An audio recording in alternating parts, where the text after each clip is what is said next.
Big Bay Energy. Big Bay Energy. You know it's serious when Forex Bay on the charts. Look left to get right. Read between the candles. Yeah, yeah, yeah, yeah, yeah. Read between the candles. What's up, everybody, and welcome back to Read Between the Candles. I'm Chanel Hill, aka Forex Bay. This is your daily recap where we break down what happened in the market today, as well as prepare for the next trading session. We'll go over Bay economics, mark up our charts, map out a few scenarios, and of course, wrap it up with a little Bay state of mind. So let's get into it. All right, my bays, it's time for Bay Economics, where we break down what's moving the money today. Now, if today's calendar feels a little quiet, don't let it fool you. Sometimes the market gets real calm right before things start heating up. Tonight during the Asian session, we have two central bank press conferences on deck. At 12:30 a.m. Eastern, the Reserve Bank of Australia will hold its press conference. Traders will be listening for any clues about the economy and future policy decisions that could impact the Australian dollar. Then at 1:30 a.m. Eastern, the Bank of Japan takes center stage. Comments from the BOJ can influence yen pairs and sometimes sets the tone heading into London session. But my bays, the real reason you want to pay attention today is because tomorrow is stacked. Wednesday brings UK inflation data, comments from the ECB President Lagarde, U.S. retail sales, and the event traders around the world will be watching closely, the FOMC. We'll get the federal funds rates decision, updated economic projections, the FOMC statement, and the press conference shortly after.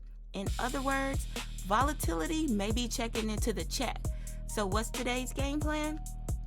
Use today to prepare, review your levels, fine-tune your setups, decide where you'll participate and where you'll sit on your hands. Because around here, we don't predict, we prepare. Now that we know what's moving the money, let's head over to the charts and see what gold might be telling us. All right, so today we're looking at gold from a top-down perspective, and I'm also introducing the 15-minute chart because I'm a hybrid trader. I swing trade and I trade intraday, so I like to understand the bigger picture while also watching how price reacts on the lower time frames. Starting with the weekly chart, price is still recovering from a major demand area. Buyers have stepped in from the lower support zone, but price is still trading below heavy resistance, so the weekly chart is showing recovery, but not a confirmed reversal yet. On the daily chart, price is stabilizing after the recent sell-off. As long as price holds above the 4192 area, buyers still have a case, but resistance is sitting overhead, especially around 43.43, 44.74 and higher. That means price still has to prove it can break and hold above these levels. Moving into the 4-hour chart, we can see bullish rotation from the lows. Price pushed away from the 40.60 support area and is now holding near 43.31. If buyers can hold this structure and break above 43.43, we could see price move towards 44.74 and 45.70. On the 1-hour chart, price is more range bound. Buyers are defending support, but momentum is slowing near resistance. This is where we need confirmation.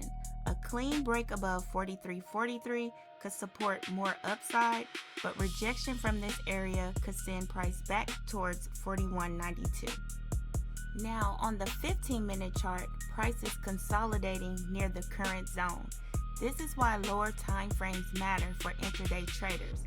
The 15-minute chart helps us see whether price is preparing to continue higher or reject from resistance.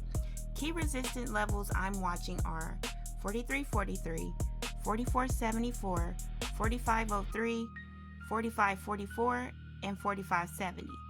Key support levels are 41.92, 40.60, and 39.96. For the bullish scenario, I want to see price hold above 41.92 and break above 43.43 with strength. For the bearish scenario, rejection from 43.43 or a break below 41.92 could shift focus back towards lower support. And with major news coming tomorrow, including CPI, retail sales, and FOMC, patience is important. The market may be waiting for a catalyst before making its next bigger move. So the Forex Bay takeaway is the higher time frame shows recovery, but the lower time frames show hesitation, near resistance. Let price confirm before choosing a side. Remember, we don't predict, we identify levels, watch price reaction, and trade. Until next time, keep reading between the candles. Not every opportunity is your opportunity. The market will be here tomorrow. Protect your capital, protect your peace, and wait for setups that align with your plan. If today's recap and markup brought you value, don't forget to like, subscribe, and share with another trader on their journey. Until next time, keep reading between the candles, trust your process, and remember, we don't predict, we prepare. Big Bay Inner.